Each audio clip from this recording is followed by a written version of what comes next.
Hello बच्चों। आज मैं आप लोगों को क्लास 9th की जो आपके पास मैथ्स की एनसीईआरटी की बुक है ना, उसमें जो आपके पास चैप्टर नंबर 2 है, इंट्रोडक्शन टू लीनियर पॉलिनोमियल्स। देखो, ये चैप्टर हमने एनसीईआरटी से तो कंप्लीट कर लिया है। आज हम इसके कुछ एक्स्ट्रा क्वेश्चंस करते हैं जो एग्ज़ाम में आ सकते हैं आपके पास एमसीक्यू की फॉर्म में। 1 मार्क के, 2 मार्क के, किसी भी तरीके से ये क्वेश्चंस आपके पास एग्जाम में आ सकते हैं। तो हम इसके इंपॉर्टेंट क्वेश्चंस आज की क्लास में कवर करने वाले हैं। तो चलिए स्टार्ट करते हैं हम यहाँ पर। क्वेश्चन नंबर 1 है आपके पास, find the degree of the following polynomial. आपको यहाँ पर कुछ पॉलिनोमियल दे रखे हैं, आपको क्या करना है, इनकी डिग्री बतानी है। डिग्री मतलब हाईएस्ट पावर बतानी है। तो अगर आप फर्स्ट वाले का यहाँ पर देखो तो 2x² माइनस का 5x प्लस का 3 है आपके पास। तो इसमें जो x की वैल्यू है वो आपके पास x पे जो डिग्री लगी हुई है, जो पावर लगी हुई है, वो 2 लगी हुई है, हाईएस्ट वाली 2 ही लगी हुई है ना। तो हम ये कह सकते हैं कि यहाँ पर इसकी जो डिग्री है वो कितनी है, 2 है।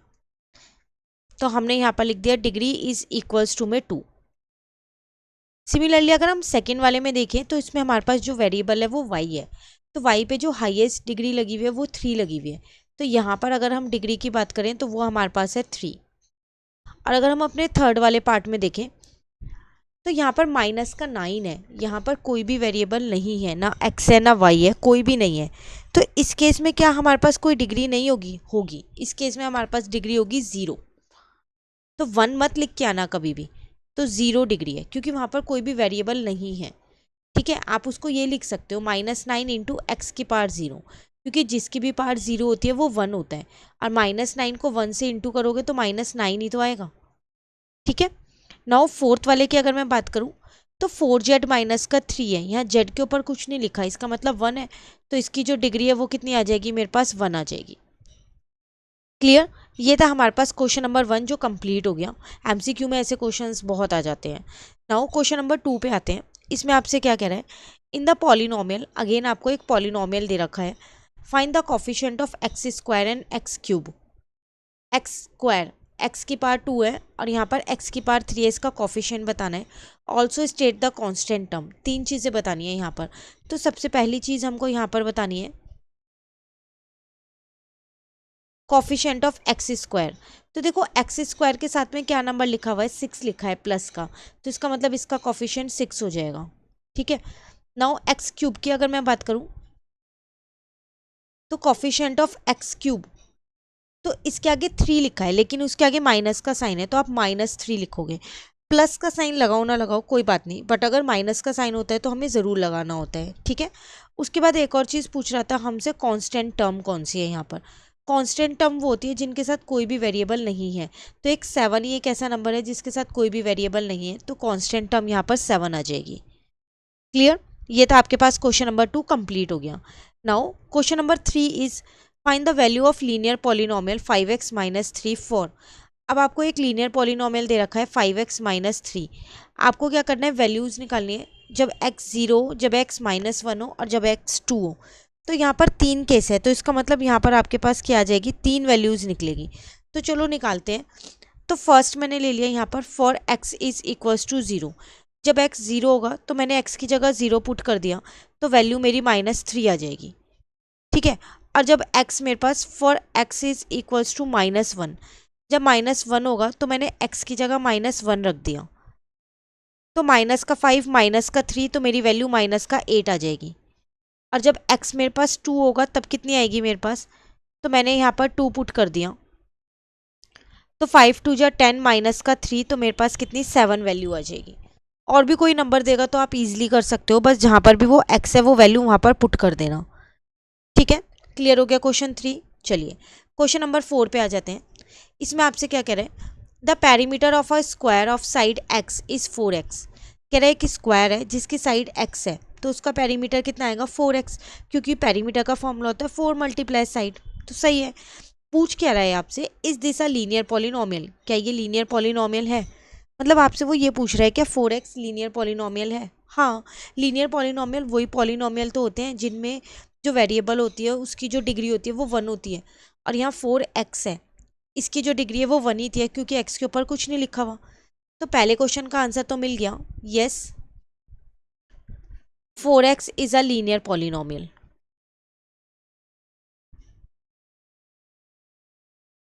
आप चाहो तो इसमें रीज़न भी लिख सकते हो कि क्यों लीनियर पॉलिनोमियल है यहाँ पर, बिकॉज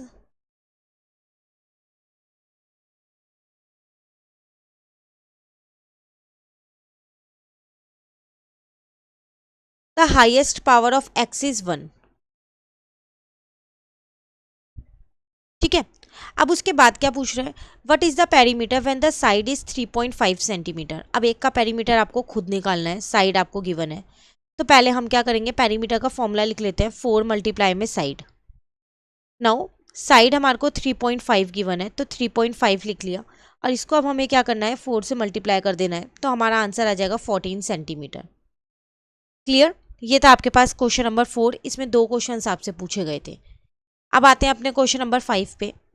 यहाँ आपसे क्या कह रहे हैं, the sum of 2 number is 64, 1 number is 10 more than the other, set up a linear equation and find both number. आपसे कह रहे हैं 2 नंबर्स हैं, उनका जो सम है ना वो आपके पास क्या है, 64 है। दोनों में से कोई सा भी नंबर आपको नहीं पता है, जिसमें से आपको इन्फॉर्मेशन पता है क्या, कि जो एक नंबर है वो दूसरे नंबर से 10 ज़्यादा है। तो हम यहाँ लेट कर लेते हैं, हमें वो दोनों नंबर्स निकालने हैं प्लस एक लीनियर इक्वेशन बनानी है। तो लेट, ऐसे लिख लो, लेट फर्स्ट नंबर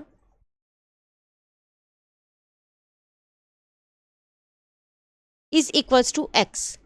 तो जो सेकेंड नंबर है वो क्या होगा, वो इससे 10 ज़्यादा था,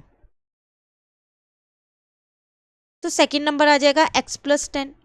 अब क्वेश्चन के अकॉर्डिंग इन दोनों का जो सम है वो 64 है, तो x प्लस 10, इनका सम आ गया 64। तो आपकी लीनियर इक्वेशन यहाँ से बन जाएगी आसानी से। तो लीनियर इक्वेशन बन गई 2x plus 10 is equals to 64। ये आपकी लीनियर इक्वेशन हो गई। नाउ नंबर्स निकालने हैं आपको, तो मैं इस 10 को उधर ले गई तो माइनस का आ जाएगा ये, तो 2x इज इक्वल्स टू में कितना आ जाएगा, 54। तो यहाँ से x की वैल्यू आ जाएगी 54 डिवाइडेड बाय 2 कर दिया मैंने। तो जब आप इसको इससे कट करोगे तो 2 2 जा 4, 2 7 जा 14, 27 आ गया। इसका मतलब फर्स्ट नंबर आपका निकल गया जिसको आपने x माना था, तो वो आ गया 27। और जो सेकंड नंबर है जिसको आपने x प्लस 10 माना था, तो वो आपके पास आ जाएगा 27 प्लस का 10, तो आपका आ जाएगा 37। और अगर आप 27 और 37 को प्लस करते हो तो 64 भी आ रहा है, क्रॉस चेक भी हो गया। क्लियर, चलिए नेक्स्ट आते हैं क्वेश्चन नंबर 6 पे। कह रहे a chess club charges a joining fee of ₹200 plus ₹50 for every match played. Write a linear polynomial for the total amount paid if the players play m matches. How much will a player pay if they play 11 matches. 2 question है इसके अंदर, पहले आप question अच्छे से समझो। कह रहा है एक क्लब है, चेस क्लब है, जो आप अगर उसे ज्वाइन करते हो तो उसमें 200 रुपीज़ ज्वाइनिंग फीस है, फिक्स फीस है, प्लस अब उसके बाद आप जितने भी मैचेस खेलोगे पर मैच आपके पास 50 रुपीज़ उसकी फ़ीस हो जाएगी। तो ज्वाइनिंग फीस 200 है, बाकी मैच के अकॉर्डिंग है। एक मैच खेलते हो 50 रुपीज़, 2 मैच खेलते हो 100 रुपीज़, ठीक है, इस तरीके से बढ़ती रहेगी। कह रहा है आपको लीनियर पॉलिनोमियल बताओ, टोटल अमाउंट लीनियर पॉलिनोमियल आपको बनाना है। अगर आपने m मैचेस खेले हैं, है ना, तो आपने कितने पैसे वहाँ दिए होंगे वो बताना है। तो हम यहाँ लिख देते हैं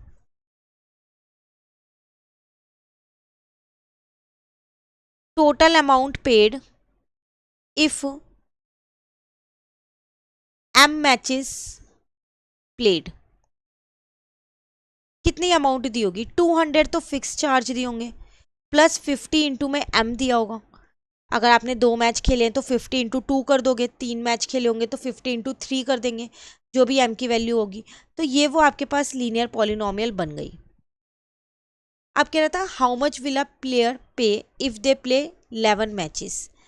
तो अब यहाँ लिख दो total amount paid if 11 matches played. तो 200 तो फिक्स चार्जेस हैं, अब 50 इंटू में 11 कर दो क्योंकि आपने 11 मैचेस प्ले किए, तो यहाँ पर आ जाएगा 550, ठीक है ना। तो ये आ गया 750 रुपीज़। क्लियर, तो अगर आप 11 मैचेस खेलोगे तो आपको टोटल 750 रुपीज़ पे करने पड़ेंगे। चलिए अब आते हैं नेक्स्ट क्वेश्चन नंबर 7 पे। कह रहे what is linear pattern, how is it different from other pattern, give one example from daily life. बताओ कि लीनियर पैटर्न क्या होता है और वो अदर पैटर्न से कैसे डिफरेंट है, और आपको कोई भी एक डेली लाइफ का एग्जाम्पल देना है।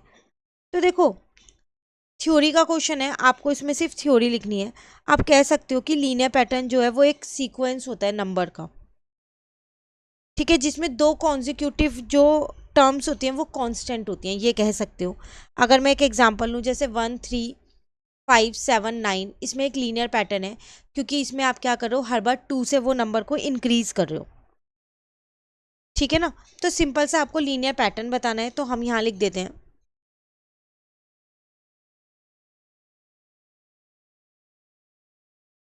Linear pattern is a sequence of a number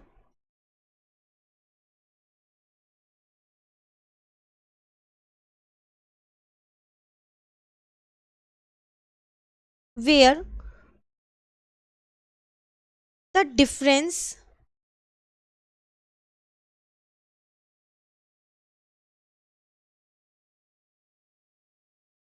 between two consecutive terms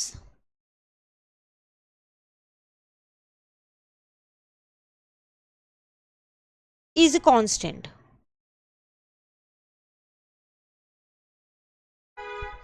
ठीक है ना। For example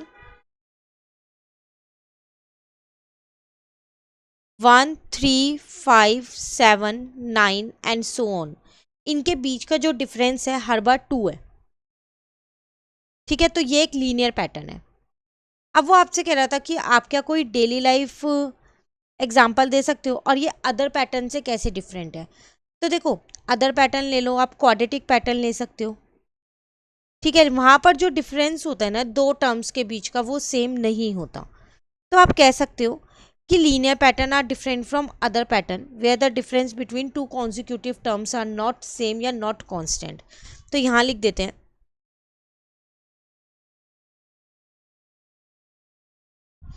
linear pattern are different from other patterns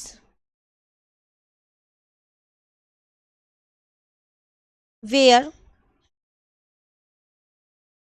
the difference between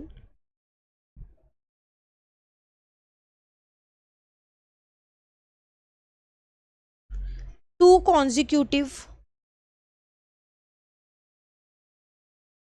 terms are not constant।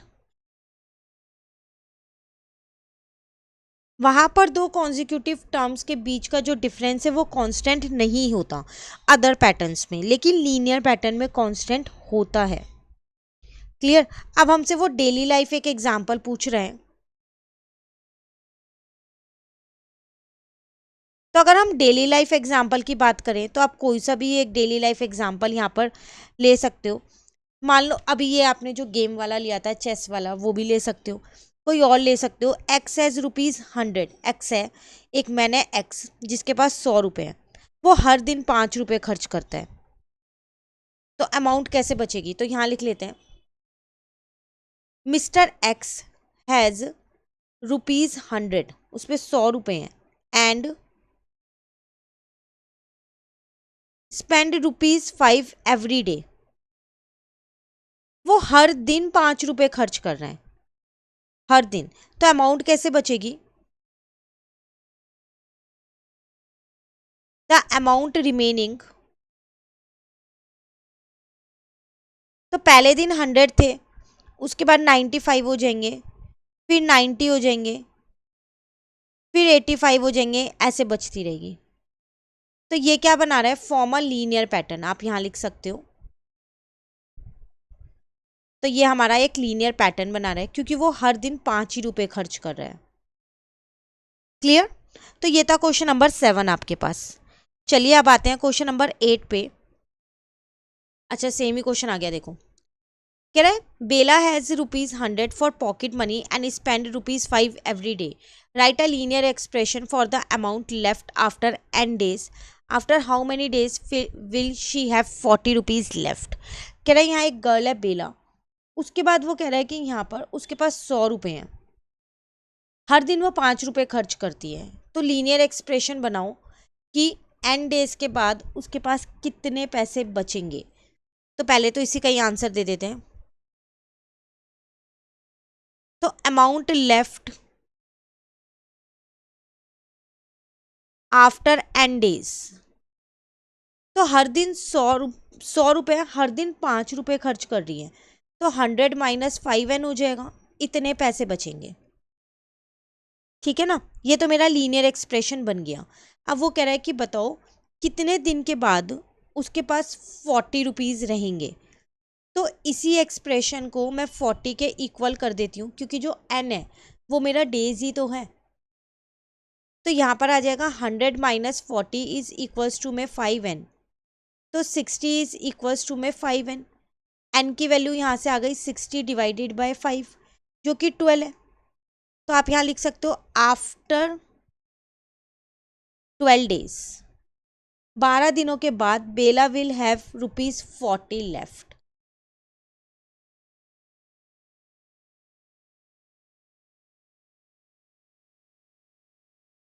Clear. तो अगर वो कोई और पूछता 60 कब बचेंगे, 80 कब बचेंगे, तो आप इस एक्सप्रेशन के इक्वल में उसको रख देते। ठीक है, चलिए नेक्स्ट आते हैं क्वेश्चन नंबर 9 पे। यहाँ आपसे कह रहे हैं N auto rickshaw fair is ₹25 for the first 2 kilometre, then increase by ₹15 per kilometer. What is the fare for 10 kilometer? Find the linear expression for the fare for n kilometer. देखो आपसे कह रहा है कि एक ऑटो रिक्शा है जिसका fair जो है स्टार्टिंग के 2 किलोमीटर के लिए फिक्स है, 25 रुपये है स्टार्टिंग के 2 किलोमीटर के लिए। ठीक है, उसके बाद पर किलोमीटर 15 रुपीज़ है। मतलब अगर आप 3 किलोमीटर चलते हो तो 2 किलोमीटर के लिए 25 रुपीज़ एंड 1 किलोमीटर के लिए 15 रुपीज़ आपको पे करने पड़ेंगे। तो आपको बताना है कि 10 किलोमीटर के लिए आपको कितना फेयर पे करना पड़ेगा, और इसका एक लीनियर एक्सप्रेशन भी आपको यहाँ पर बनाना है। तो पहली बात तो हम यहाँ पर लिख देते हैं फेयर फॉर 10 किलोमीटर। देखो 2 किलोमीटर के लिए तो आप 25 रुपये दे रहे हो, बचे 8 किलोमीटर, है ना। 8 किलोमीटर के लिए हर किलोमीटर का 15 रुपये है, तो फिर 8 इंटू में 15 हो जाएगा, क्योंकि आप हर किलोमीटर का 15 रुपये दे रहे हो। तो यहाँ पर आ जाएगा 25 प्लस, जब आप इन दोनों को मल्टीप्लाई करोगे तो 120 आएगा। तो टोटल फेयर आप कितना दे रहे हो, ₹145 दे रहे हो 10 किलोमीटर के लिए। ठीक है, अब वो बोल रहा है कि लीनियर एक्सप्रेशन बनाओ for the fair for n kilometre, तब वो यहाँ पर बनाते हैं।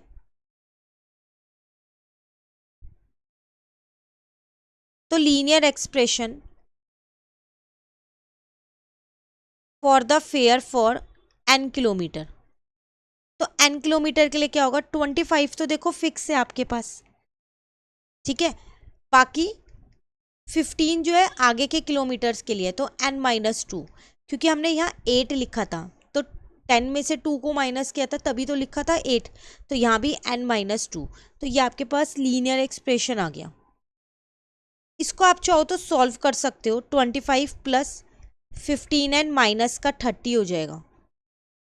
ठीक है, नाउ 15n मैंने पहले लिख दिया और यहाँ पर माइनस का 5 आ गया, तो ये आपके पास लीनियर एक्सप्रेशन आ गया सिंप्लीफाइड फॉर्म में।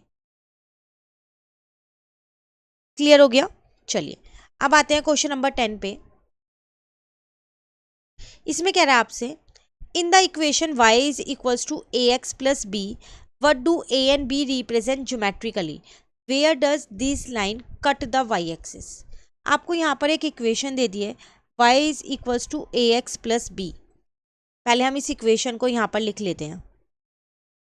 कह रहा है इसमें ए और बी क्या रिप्रेजेंट करते हैं, तो आपको पता है कि जो ए है वो स्लोप को रिप्रेजेंट करता है और जो बी है वो वाई इंटरसेप्ट को रिप्रेजेंट करता है। ये हमने जब एनसीईआरटी में चैप्टर किया था तब हमने ये जाना था ना।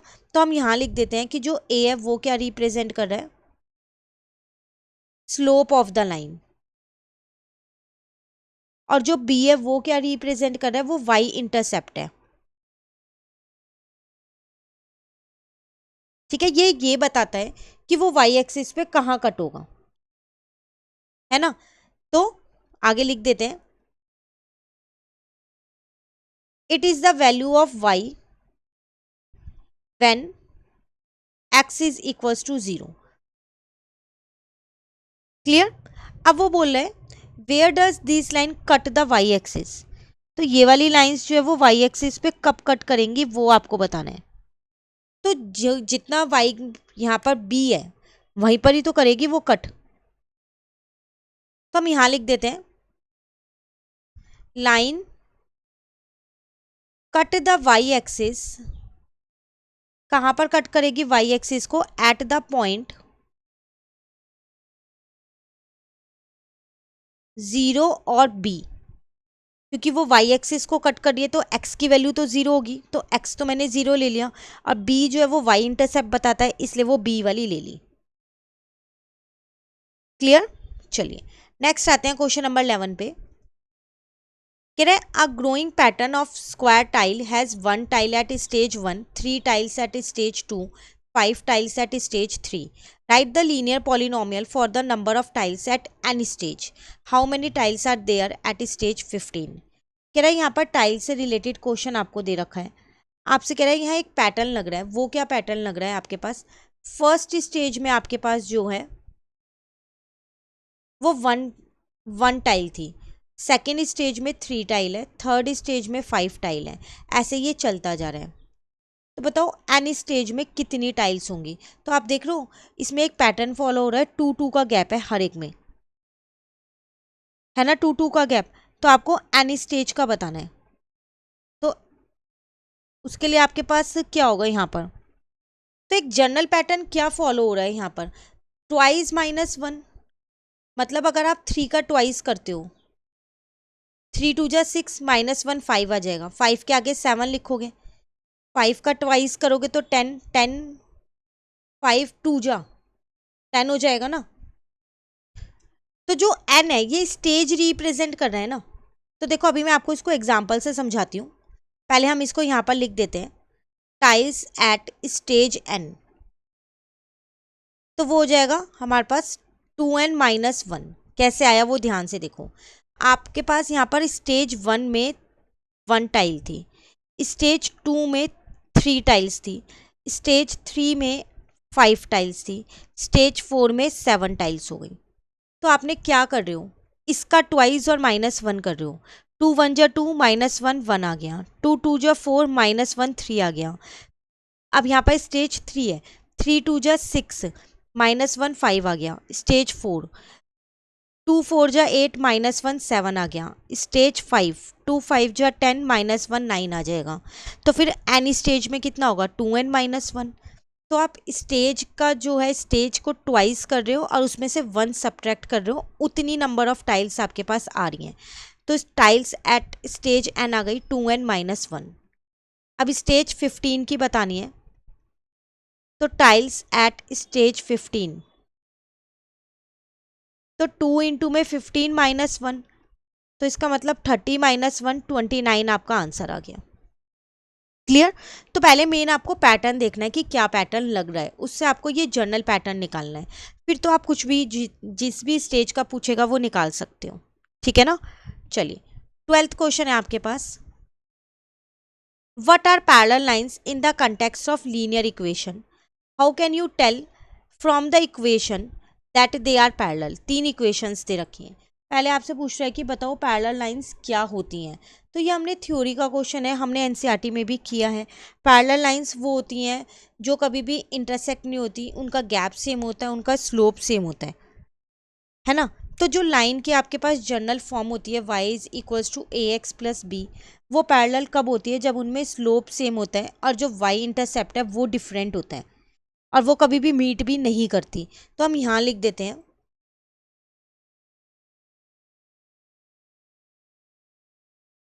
Lines of the form y is equals to a x plus b are parallel when they have the same slope।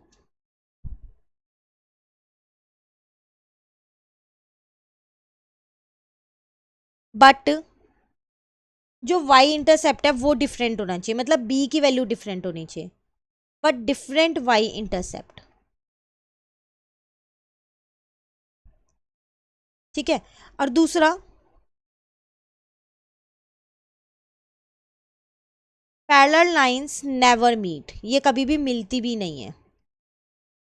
अब वो आपसे कह रहा है आपको 3 इक्वेशन दे रखी है, आप कैसे बता सकते हो कि ये पैरेलल हैं।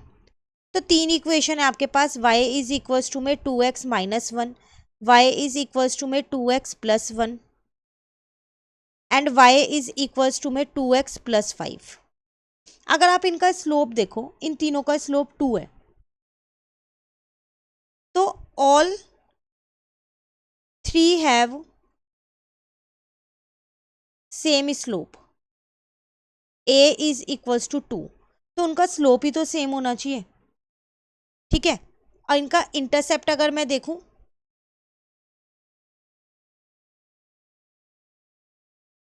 y इंटरसेप्ट r, एक का है -1, एक का है 1 और एक का है 5, जो कि तीनों का डिफरेंट है, डिफरेंट है ना। तो स्लोप सेम होना चाहिए और डिफरेंट होना चाहिए आपके पास y इंटरसेप्ट, तब वो लाइंस क्या होती हैं, पैरेलल लाइन होती हैं। तो यहाँ पर आपके पास स्लोप सेम है, तो बस वही लिख दो, here in this 3 equations slopes are same but y intercept are different.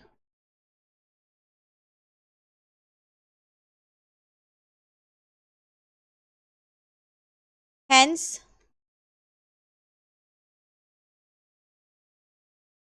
they form parallel lines. तो वो क्या बनाएंगी, पैरेलल लाइंस ही बनाएंगी। क्लियर। चलिए नेक्स्ट आते हैं अपने क्वेश्चन नंबर 13 पे। कह रहे the cost function of the journey is, आपको एक जर्नी की कॉस्ट फंक्शन दे रखा है। Now what is the cost for 15 kilometre, how many kilometre will be cost 700, दस दिस रिप्रेजेंट लीनियर ग्रोथ और डिक्लाइन जस्टिफाई। देखो ये आपको एक कॉस्ट फंक्शन दे रखा है, कह रहे बताओ 16 किलोमीटर की कितनी कॉस्ट होगी। तो अब आपको 15 किलोमीटर की, तो 15 किलोमीटर की कॉस्ट निकालनी है, डिस्टेंस 15 है, तो डी की जगह मैं 15 रख दूंगी, तो 100 प्लस 60 इंटू में 15, तो 100 प्लस, अब इसको जब आप इंटू करोगे तो आपके पास 900 आएगा, तो टोटल कॉस्ट आ जाएगी 1000। अब वो बोल रहे हैं कि बताओ कितना किलोमीटर हम चलें कि 700 कॉस्ट आए। अब कॉस्ट मुझे दे रखी है, तो इसका मतलब ये फर्स्ट पार्ट हो गया। सेकंड पार्ट, अब मैं यहाँ पर पूरी कॉस्ट गिवन है, तो इसकी जगह 700 लिख दूंगी, ठीक है ना। तो 60D is equals to 700 minus 100, तो 60D इज इक्वल्स टू 600, तो D की वैल्यू आ गई 10। तो कितना किलोमीटर आप चलोगे, तो 10 किलोमीटर, तब आपकी कॉस्ट कितनी आएगी यहाँ पर, तब कॉस्ट आएगी 700। अब कह रहा है कि ये ग्रोथ रिप्रेजेंट कर रहा है या डिक्लाइन, ये बताओ। तो जैसे जैसे डिस्टेंस बढ़ता जा रहा है ना, तो कॉस्ट बढ़ती जा रही है, बढ़ती जा रही है ना। तो इसका मतलब यहां लिख देते हैं, दिस रिप्रेजेंट लीनियर ग्रोथ। क्यों लीनियर ग्रोथ, क्यों ये रिप्रेजेंट कर रहे हैं, क्योंकि जो आपके फिक्स चार्जेस हैं वो तो 100 है ना, और जो सी है और जो बाकी के चार्जेस हैं 60 रुपीज़ जो है वो पर किलोमीटर के हिसाब से क्या है यहाँ पर इंक्रीज होते जा रहे हैं। हर किलोमीटर के 60 रुपीज़ लग रहे हैं, 1 किलोमीटर 2 किलोमीटर इस अकॉर्डिंग।